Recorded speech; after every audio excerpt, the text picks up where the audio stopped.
All right, hey guys, how's it going? We have a really special guest on the line today. Today we have Josh, and Josh has been a traffic research member. He's gone through incredible, events. Like he's gone through struggles, but now he's doing super well. He's actually a full-time affiliate marketer, and he's been doing affiliate marketing for over 11 years now. So just that in itself is an accomplishment.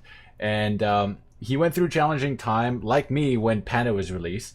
However, he's bounced back and he's back now, and he's just quintupled his traffic. So like 5x his traffic in the past year to one of his main sites.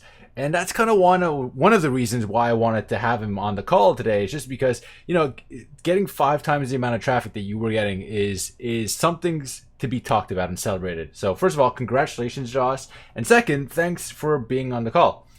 Oh, you're welcome. Thank you very much for having me. And yeah, absolutely, it's exciting. I mean, it's marketing friendly, but I'm proof really in the way that what you're preaching works. So I mean, you are. I mean, I've, as strange as it sounds, even though I've been doing this over 11 years, like you said, I've never been a huge kind of SEO guy. I mean, I was never really deep into it. So really, you've been the voice I've listened to, and I haven't really sought a lot of what else is out there, but really just put into practice what you've done and recommended, and that's what's doing it. Well, thank you. That's great. I appreciate that. And did I miss anything from the intro? Is there anything else that it's like affiliate marketing for 11 years?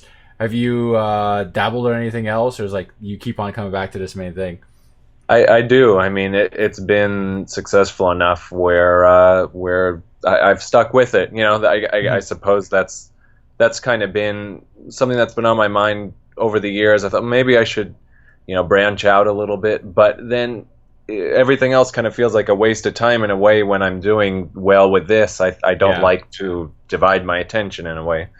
Well, that's I completely understand. Like, I mean, most of the time when you focus on something, it will grow, right? And right. I found it was really interesting that you said that, and I get a lot of people that feel that same way. Even I felt the same way, where you do a lot of SEO, but you don't really think of yourself as doing SEO. You just kind of like growing a website. It's just exactly it's that whole synergistic thing. It's like you don't think of yourself as, I don't know, a chef. You just think of yourself as making food, right? Right. And you're just like, well, I make a lot of food. I don't know. It's just this distinction. So one of the things I wanted to ask you is really, like the growth that you've gone through. First of all, congratulations again. But was there a turning point in your site's growth? Like, was there a time where you were doing something before, and then like there's a point in time where things starting to grow? Like, can you talk about that? Like, what triggered it? Sure. Yeah. I mean, well, kind of going backwards a bit, like we said. I mean, I've been at it kind of for a long time. So I was doing, a lot of things that are wrong by today's standards, but the irony, I think, is that if you were doing all the things we talk about today, you probably wouldn't have gone anywhere. 10 years ago, you would have been bottom of the barrel. So I really, I mean, I had to turn around a site that was a mega site, if you will. I mean, hundreds of pages, that was fine-tuned to work well in those days to these days, and it was Panda, really. I mean, somehow I deduced, it was, if you think of 45-degree angle down, that's kind of what I had done over the last 3-4 years. And I have 2 young children, 3 and 5, so this was around kind of when we were growing our family, and it was always, well, I don't know what's going on, but I'll get to it some point, or it's still doing okay, and I'll figure it out someday, or I just need to put out new content or get a few links, and that's going to fix it. Well, of course it didn't, and finally when I got serious about it, I somehow just figured out it was Panda, likely. My decline kind of correlated with the introduction of that. Found your site. I think it was just Panda Recovery at that time, and kind of got you said something that resonated with me. This was, and I still remember it because I was watching your Panda breakthrough, and you said you were going over, if your site has big walls of text still with no headings, no links, images. I mean, I literally had pages that were 600 words, not an image on the page besides maybe the logos of the affiliate programs I was promoting. And the funny thing is that made me more money in those days than I have to work 10 times as hard to do well these days. But anyway, you said, if this line I still remember because I'm thinking, this is me, I've got it open in the other window. You said, if you're using front page 2003 to as your engine for designing your site, you are in trouble with this. And I had front page 2003 open, at the time, editing my pages. So that kind of that gives you an idea. I was using a template from 2004, 2005, but it had done well for me. So I was stuck on that. Yeah. And I think I went through the on page for a long time. I mean, we've talked about I had so many pages. It took a long time. I didn't outsource much of it. That's kind of, I know you've told me, that's people per hour. That's Upwork. What are you doing? But I like control of it kind of myself. That's always how I've been. So it's taken a long time. I fixed up the on page kind of to your formula, which you've talked about many times. I've kind of got into the link building, especially over the last 6 months or so. I don't do well kind of multitasking kind of blending, so I kind of took it. I wanted to have something I was really proud of before I did the link building. In a way, I wanted something I could that people felt good linking to. Yeah, and that took a long time to fix that up. But I think really it was following that formula. I mean, it's simple. You put it out there. How long? Make sure it's long enough. Make sure you've got the headings, the images, relevancy, good quality writing, and that's kind of been what it's been. I mean, it was the on page number one. I did that, and then really gotten into the link building. So, it's what you talk about. Yeah, really. So let me try to kind of like re-say what you just said. I think just to clarify or just to confirm is you started with the on page. And you were just like, well, let me get this right. Because before it's even an internal thing where you're like, well, before I start getting links to this, I want to be able to show it to other people, right? It's like having a dirty house and not wanting to have guests over, right? Absolutely. So it's kind of like, well, let me fix my content up. And you mentioned that before you went from kind of like a wall of text that was with like a front page wall of text to now you have headlines, you have subheadlines, and it's a bit longer. And you have graphics. You actually have amazing graphics. I've seen your website, and thank you. So I would say that was where I started. Number one, I think, is the easiest way to stand out because not a lot of people do it. Is graphics and photography. That's something you said that stood out to me a lot. And it's very true. I think especially for the audience on the internet these days is. Visuals, the perception almost of a page is more important than, of course, you need quality content. And that was, I think, the big shift I made was I had maybe too much faith in the internet in a way that I thought, well, if I have really quality text there, that's what people are going to care about. And it, in a way, that worked in the old days. I don't know if it's a shift in attention span or whatever, but that worked. And now I think taking your own photos. I'm a big photography guy, but I don't think you need to be. If I know you do that for like you've shown on your Ultra VR tests, like you do all your photography, and I think that's a very easy way kind of to stand out because not many people bother with that. It's either stock images or whatever. Instead of it's not that tough, I think, to just figure out whatever your industry is. I'm sure there's something clever or interesting you could take photos of yourself, and then you've got kind of an unlimited supply of images you can tap into. So that's been big for me. I take a lot of photos, and then it's easy. Kind of you don't have to scrounge around for it. It's free, and then it's not out there anywhere else. I actually have I won't share your site, but we have, like, when I land on your site, I'm like, oh man, this is one of the nicest looking sites, it's like, I get there, I'm like, wow, this guy's running a huge enterprise, and I don't know how big your team is or like how many people there are, but like I'm like, man, this is like a multi-million-dollar enterprise having like promoting this industry. And funny enough, I want to tell the audience. Thank you. Yeah, that's good to hear. I'm glad to hear that. Yeah, for sure. I want to tell the audience this story, and I'm sure you remember, but a few months ago, we were talking about a page promotion and all that, and I remember you showing me one of your pages, and I went there and I was like, no, you don't want to use stock photography, right? Because it was the images were so good. I was like, well, you probably use stock photography. Yeah. And you're telling me that, no, I took that picture. I was like, you took that picture? I can't believe it. See, Josh here went from having walls of text to getting the pages looking so nice and like so professional, all that even his own photography I thought was professional photography. And it almost got to a point where I was like, oh, I think it's just too good. You might want to dumb it down a bit so people know that you actually took that picture for your own website. So, one tip. Oh, sorry, I don't mean to interrupt. No, go ahead. So that's kind of like the shift, or like the levels of shift. I don't think it was coming across that like you've done a 180 degree in terms of quality, and I really think that that's paid off, and it will probably continue to pay off.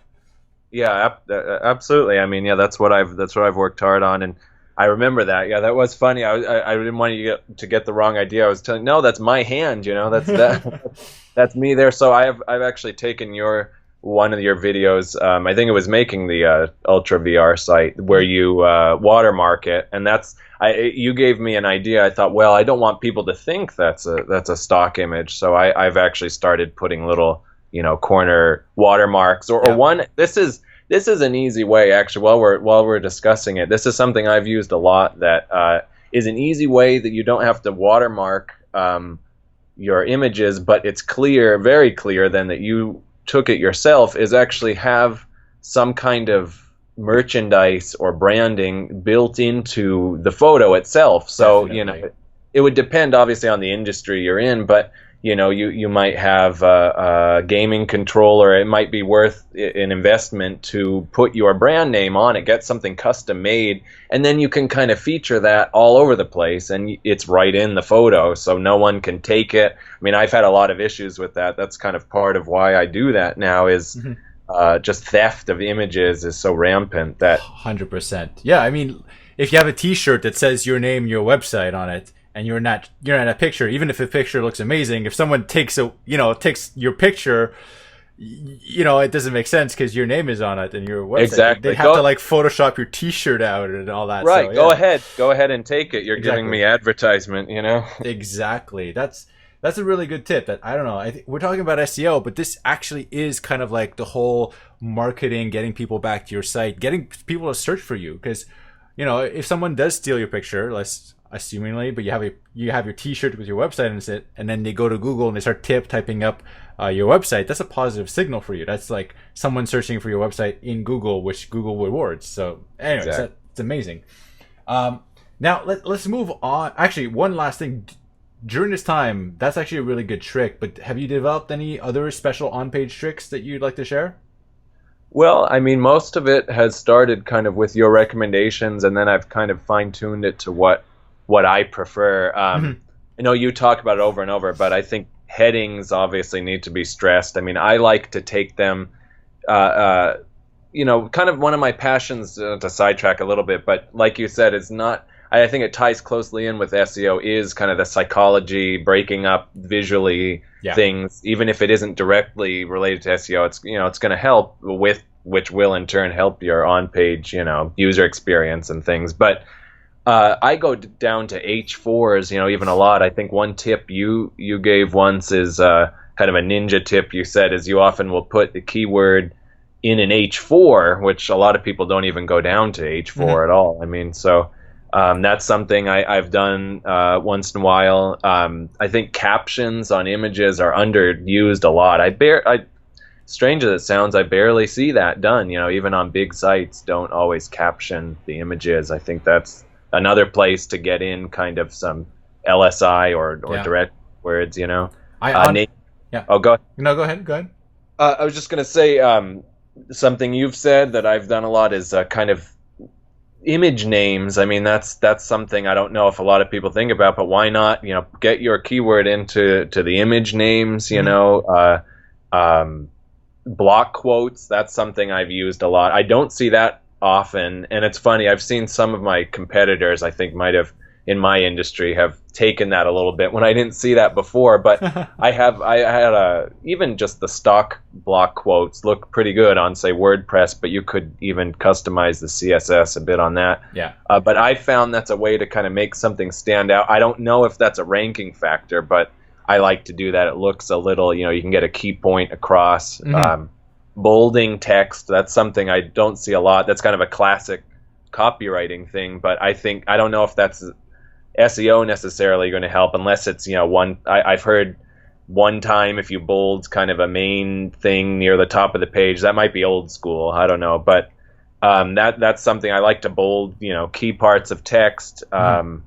Short paragraphs, I guess that's more readability, but yeah, that's kind of what I do. Your recipe plus kind of little things like that, and that's really all I've needed, and it looks good. And I mean, headings are so important. Again, just to touch on that. Yeah. I mean, we've talked about this a little bit. Knowledge graph results, Google, of course, everyone knows knowledge graph now. That taking results, kind of crafting their own answers just based on the headings, which is fascinating. I find if you see sometimes a knowledge graph result and it'll have bullet points answering a question, you think that must be that's how it's formatted on the destination page, but it isn't. That's them, Google, actually crafting it from your headings. They can put that together. So it's really key. I think people need to utilize that more, and not just H2s, go down to H3, H4, because it looks good, and they'll use it.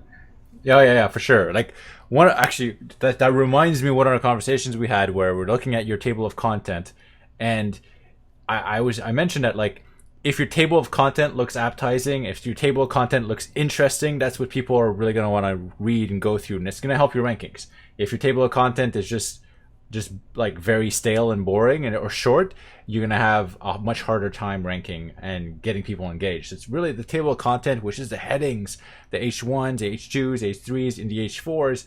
And honestly, you are, like Josh, you're one of the few people that uses H3s and H4s, and I think you have a big advantage over everyone else because of that. So kudos to you.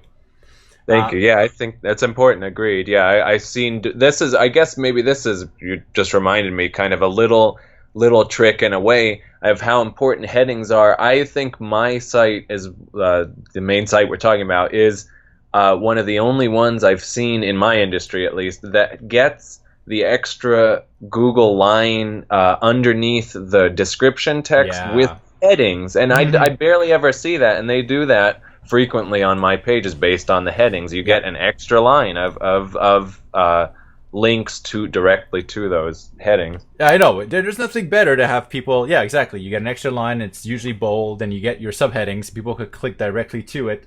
And at worst, it just makes your listing bigger, so people click on it. Makes you look more authoritative. Anyways, it's amazing. So we're running short on time. So how about we get to links? Because you said recently, 6 past months, you've been doing links. Can you tell me more about that? Like, how are you doing it? What are you following? Yeah. What's a good link? And just tell me more about that. Sure. Really, I mean, it started with we talk in detail kind of your videos about linking methods, but I think it boils down to when you say it as quickly as possible with the authority guest posts. I've done a lot of that on authority sites, like we talk about Engadget or Huffington Post before they were no follow. Patch, those kind of, I've gotten a lot of those lately. Perfect links program, of course, I love doing that. I mean, I've got 25 of those going right now to the one site, and I've done it over time. So I think that's kind of something I'm cognizant of, because I had big penguin penalties, I'm guessing, aside from Panda, from massive link building to one term. That was kind of an old thing I did. Yeah. So I'm really cognizant kind of now. Perfect links, with the perfect links, I do it over time. the left right concept you use, I think, is key. I've got a spreadsheet. Every single link that I make now, I make sure that the anchor text is never the same. I mean, I love that formula. You've got a 15-step kind of thing that you maps out exactly what structure you can use for each link. So I think that's been key, because I mean, that was what Penguin, right, was sort of all about, was people going crazy with links, unnatural links. So that's what I used to do. I mean, I saw big penalties for that, was using the same anchor text, because it used to work. That's how you would get it. So now I think that's key. I mean, every time I get one of those authority guest posts, every time I do a perfect link, I always vary the anchor text. So yeah, just if anyone doesn't know, we were talking about the left-right anchor text techniques. It's a video inside Traffic Research that you could go see and all of that as a reference. And that's what I do too. So yeah, exactly. That's a great way of building the links. Yeah, I've done some discuss commenting, which is another video. You have a guide with that. I've done that with some success. I mean, as well, I've gotten a lot of those listed.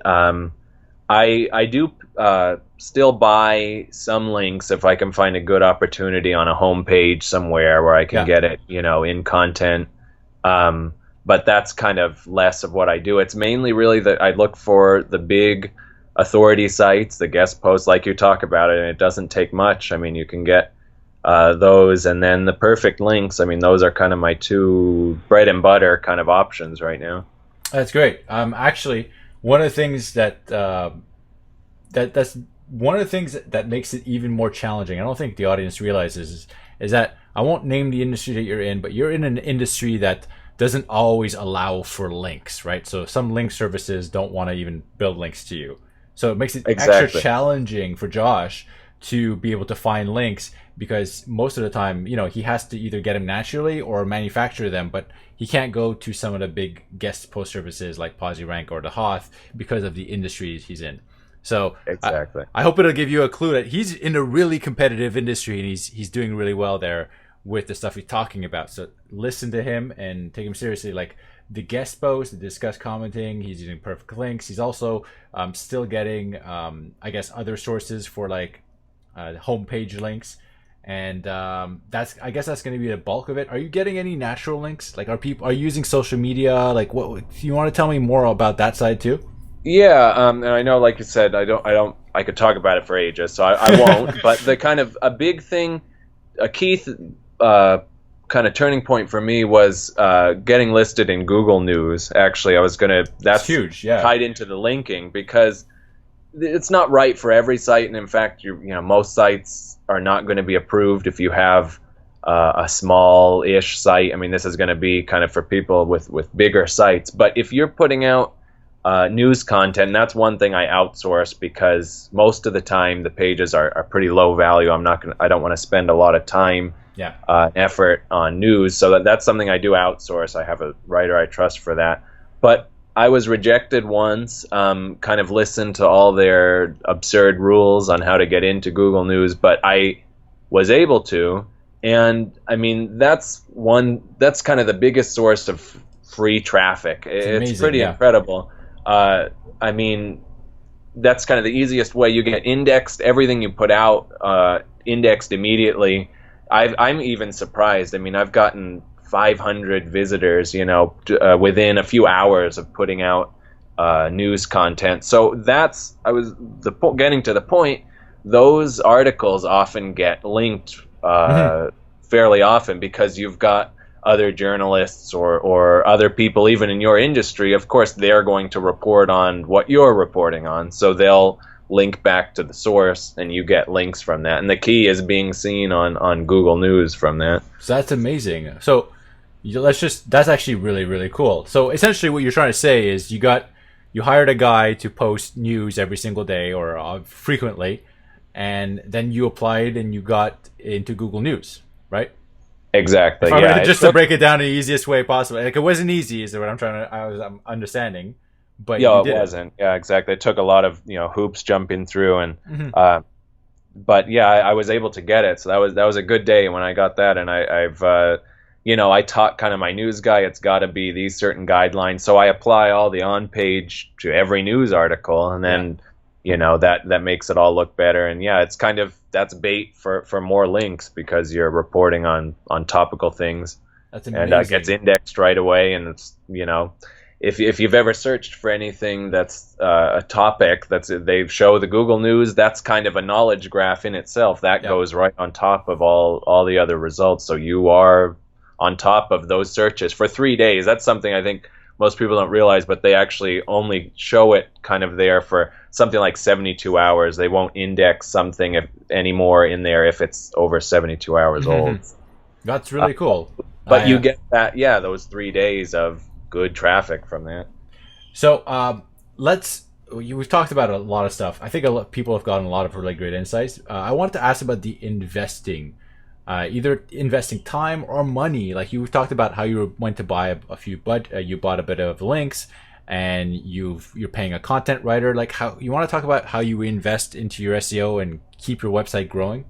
Sure. Yeah, that's actually something I could probably improve because I probably don't put enough. I think you've talked about that, Eric. At times you weren't, when you got hit with big tax bill, you realized you're just having money sit there when you could reinvest. So I haven't done probably as much as I should over the years, but I do pay for the news content. I have him doing that, and then kind of the bulk of my other investments will be from those authority guest posts. Are not always cheap, obviously, and I do at least a few of those a month, it seems like these days. And then miscellaneous kind of like we said, personal sites. I might buy links on their homepage if I can see competitors doing that, or I just approach them myself. So affiliate marketing can be very lucrative because you don't have a whole lot that you have to upkeep. But and a lot of these things, if you, like you've talked about, if you work hard enough, you could even maybe get those guest posts for free. But a lot of the time, it's a lot saves you on effort, time, if you just pay for them to be done. But yeah, investing is pretty much just in those guest posts, and then content. If I want to pay for perfect links content, something to go off site, I don't like to spend a lot of time on that myself because that'll get me burned out on writing when that's something I enjoy. That's kind of another key. That's again not directly SEO, but to be in an industry you can write about yourself, that you're kind of an expert on, you can kind of take control of the money pages, if you will. So that I can do myself, but if it's something else, I'll pay for something to go on, as a guest post. But yeah, it's not a whole lot. I probably 10-15% of the revenue coming in I put back, and I could do more. Maybe I could grow. I probably could grow more, but that's kind of what's worked. I think you should. I would challenge you to maybe not me. I don't know. Obviously, be reasonable, but I would challenge you to try to reinvest more of what's working. So whatever is working the best, I challenge you to say like, "Hey, this is working really well. What if I just do more?" Because sometimes we got to push ourselves past our little, like our comfort levels, and then worst case scenario is you do that for a month or 2 months. You're like, "Hey, no, that didn't work out." But the best case scenario is you do that more, and you're like, "Whoa, I'm getting incredible! Like I'm going even more. I'm getting even more and higher and bigger and like larger than I thought." And then you'll be slapping yourself saying, "Hey, I should have reinvested like a long time ago," Exactly. Yeah. That's, it's what you talk about a lot, is the return on your investment. If you've got, and that's the kind of way I have to look at it. If it's going to be a profitable term, and most of these things are, review, that's something I target a lot. Those are probably my most profitable pages, are review pages. And you've talked about that. If you succeed at ranking that, you're going to get exponentially more than you put into it. So really, I think that is a challenge that kind of some of us have to get over. Is it might look like you're putting a lot of money into it, but if you are returning on that, what does it matter? That's what it's about. So exactly. So in hindsight, is there any, I don't want, this is not necessarily a mistake, but like, are there any mistakes that you've made in the past in terms of SEO? I mean, you've been doing it for 11 years, so do you have anything for me? Well, I mean, that's kind of part of it, like we were just discussing, probably not putting enough maybe back into it. I could, I'm not, just to kind of assess myself and my industry, I'm not, there are a lot larger than me out there, but they are enormous teams. I mean, that's what's surprising, is most of it is still just me, and a lot of people are surprised by that because, like you said, I'm glad, and it looks visually like it's a big enterprise, but it's not. Most of it is just me. So, I mean, in hindsight, I think I should have adapted to Panda and then Penguin really a lot sooner. I mean, I was going through personal life changes that didn't allow me to really focus on that, but I was way behind on that. I mean, it's really been just the last 18 months I've really tried to catch up. So I think I should have been more up to date on fixing that or diagnosing what I was doing wrong, and I could have grown, I think, a lot bigger than what I am today if I had gotten a little complacent probably back in those days when I was doing so well, and kind of continued my SEO education. You gotta get to a point where everything I was doing was working, so why change it? And that is eventually, obviously, the internet does change, and Google totally changed the rules. So that's was my big mistake. I mean, and that's kind of got me rock bottom, if you will. I was still making some money on it, but it wasn't what it could be at all. So that's the mistake. I think you've got to continue your education, not get stuck in one way of doing it. That is some good advice.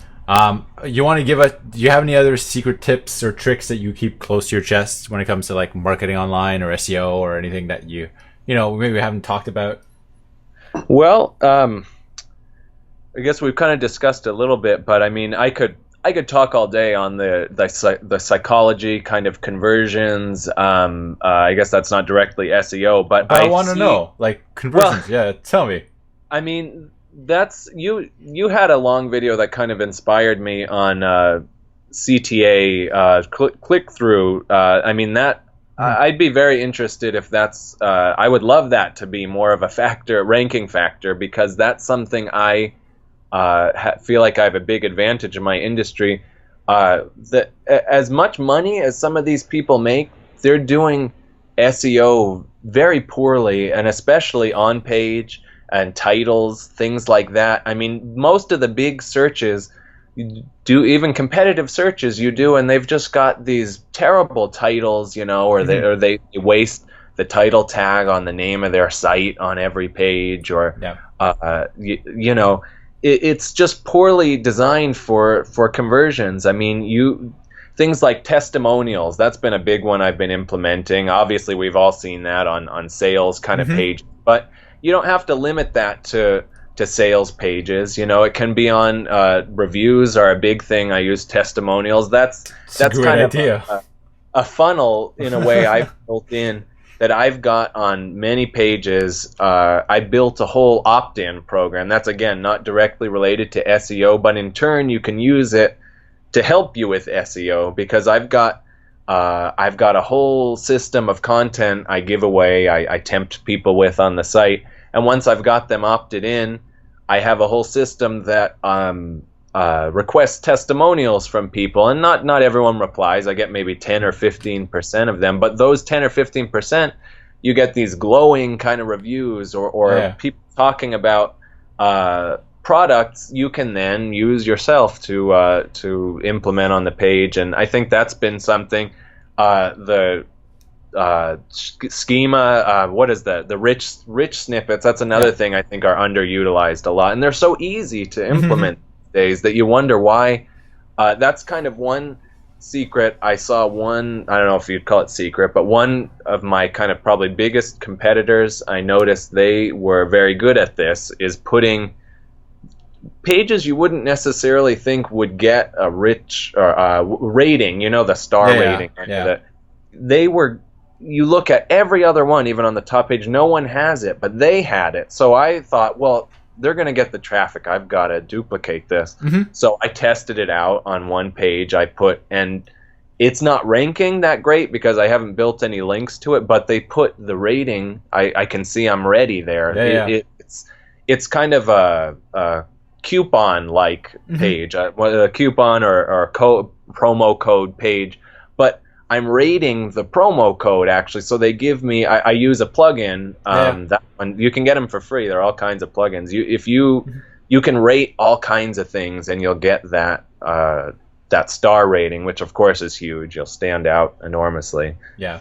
So yeah, don't mean to take it too long, but things like that I think are really underutilized. Even people who are succeeding in rankings, they don't optimize for clicks, really. Yeah. And there are a lot of things that even big companies, I think, can do better in that way. Well, that's really good. Like for just to go back, the insights, I'm like, man, I really got to do that. First of all, the idea of having testimonials on your affiliate pages, or like having, in reviews and having all that, that's actually something I really want to test out for myself. That's actually real. Like I'm just like, oh wow, I haven't thought of that. First of all, it gives you good content, it's relevant, and then it'll encourage people to take action. So I got to work the testimonials thing. I love that. Exactly. Yeah, they're golden, I think, because that's worth more than anything you could say yourself. Because it's just psychology. Everything's about reviews. That's what Amazon has been doing for years, and you can kind of apply that to your own sites now. So it's great. That's awesome. The next thing is also the rich snippets and the reviews. Like one of my most, I guess, famous pages right now is going to be one of the ones on Ultra VR, where I got this giant listing and I'm like outranking Samsung for their own product and all that. But it's a review page, and I have all the star listings and I have the breadcrumbs. So my listing is huge compared to my competitors. I have like 5 lines of like a click-through rate, and my competitors have like 3 or something. So right. And it's bright orange, so everyone clicks on it, and therefore the page is just going to keep on ranking, even though I've never built any links, like manually built links to it. So it's just one of those things that very, very good tip. Well, I think we're very close to the end. I guess there's one last thing I want to ask you before we leave. Are there any aspects or SEO things that you follow religiously? And if there are, it's like some things that you'll always do. Well, I think it's kind of related to, for me personally, my history, what I've done so wrong, I'm sure never to do again. Like why I got hit with the penalties is on page. I make sure every page I'm doing is going to follow that recipe. Yeah. And I make sure for linking, I'm making sure that I'm not duplicating anchor text, because those were 2 of kind of the biggest things that used to work that don't work. So I make sure very closely, make sure I'm following that on-page recipe, and making sure to vary links, making sure I'm getting them from multiple sources. As much as I love, say, perfect links, it's not all of I do. I make sure to kind of mix different sources, because that just feels like it'd be more difficult to Google to say that's spam or whatever. You're not doing too much of one aspect. So That's kind of something that's what I make sure to do, because I've personally seen the ill effects of not doing that. I completely agree, and I do the same thing myself. Like, get yourself the authority links, get yourself the white hat links, get yourself the guest posts, get yourself, like, vary it up. I never recommend someone just go and do one straight thing.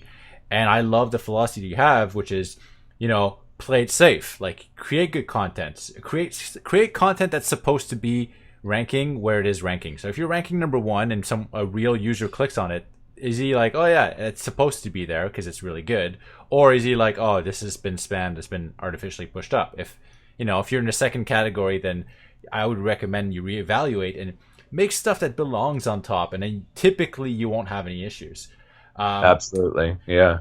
Well, that's what I do. Yeah. it might sound ridiculous, but I have some pages. They're getting me over 300-400 visitors a day, but I've gone 9, it sounds crazy, but 9,000-10,000 words, a few of my recent pages, because I just can't stop writing at times. And then it looks, like you said, like it matches. So I think that's key. Yeah. Because if make something you're proud of, because then I'd be embarrassed in a way if you're ranking something that's garbage. I mean, it's probably not going to last, and it shouldn't last there. So yeah, that's absolutely. Honestly, if a manual reviewer goes to your page, it has like 9,000 words, even if you have like one or two bad backlinks, like even you'll be like, well, someone spammed me because they're trying to take me down. They won't think that the guy that wrote 9,000 words, you know, he's legitimate. He belongs. Like, that is something that belongs up there. Like, you go up and you're like, okay, no, I guess that is true. So it'll protect you. This is my opinion, of course. I don't work at Google or anything, but in my opinion, that it would protect you even against manual reviewers because of the like level of content and stuff that you put out there. Yeah, absolutely. And I mean, it doesn't even have to be, just speak on that briefly, it doesn't even have to be where you sit down and write, 9,000 words, or you pay that much money to get it. I've taken, that's kind of a tip I didn't really, this is kind of funny, because I went against your advice actually on something and decided to take the plunge on, even though I had hundreds of pages on the old site, a lot of them were 400, 500, 600 words of text. You told me at one time, I don't think you should massively delete a bunch of pages because of kind of the juice that each page has. I did actually, and for a lot of them, I combined them into mega pages, but they're really combination of, because I was doing that, making separate pages of very similar topics. So I made it one big thing separated with headings, and those are some of my pretty decent ranking pages, which is crazy because it's just kind of old content repurposed. But I think that's kind of a key that people who are repurposing old sites can use a lot, is taking those old small pages, making them make sense. They might not all make sense just cut together. Yeah. If you put them together into making a big, massive page out of it, I mean, I've seen it. You can rank that. And then I used canonical tags on the old, redirected them to the new one, so that it makes sense. The redirect is on a similar topic. So that was one kind of, I went against what you had suggested, but I decided, I've got to do something. I've got all these pages here. I saw a quote from Google. One of the people at Google said, we don't want to index or rank thin pages, I think was the word they used, thin. So I said, well, okay, I'm just going to take this plunge, and I did that. That was something I think that seemed, it was either coincidence or it worked, was deleting a lot of old pages, redirecting it to the place I had put them as a mega page. So yeah, I know I'm going a bit long, but yeah, that's kind of something I wanted to get in, because that was a big step to me that I was a little scared to do, but it seemed to pay off. Yeah, mega pages are mega pages are essentially providing really good value to your audience, as long as it's like you said, as long as you make him coherent and you create a good mega page. Because you could create a mega page with a bunch of things that just doesn't matter. Like, if you just take a bunch of articles that are saying the same thing over and over again, and then you're just repeating, copy pasting, like, that's not going to work out too well. But if you create a really good mega page, those are things that are ranking left and right. So I think that's good on you.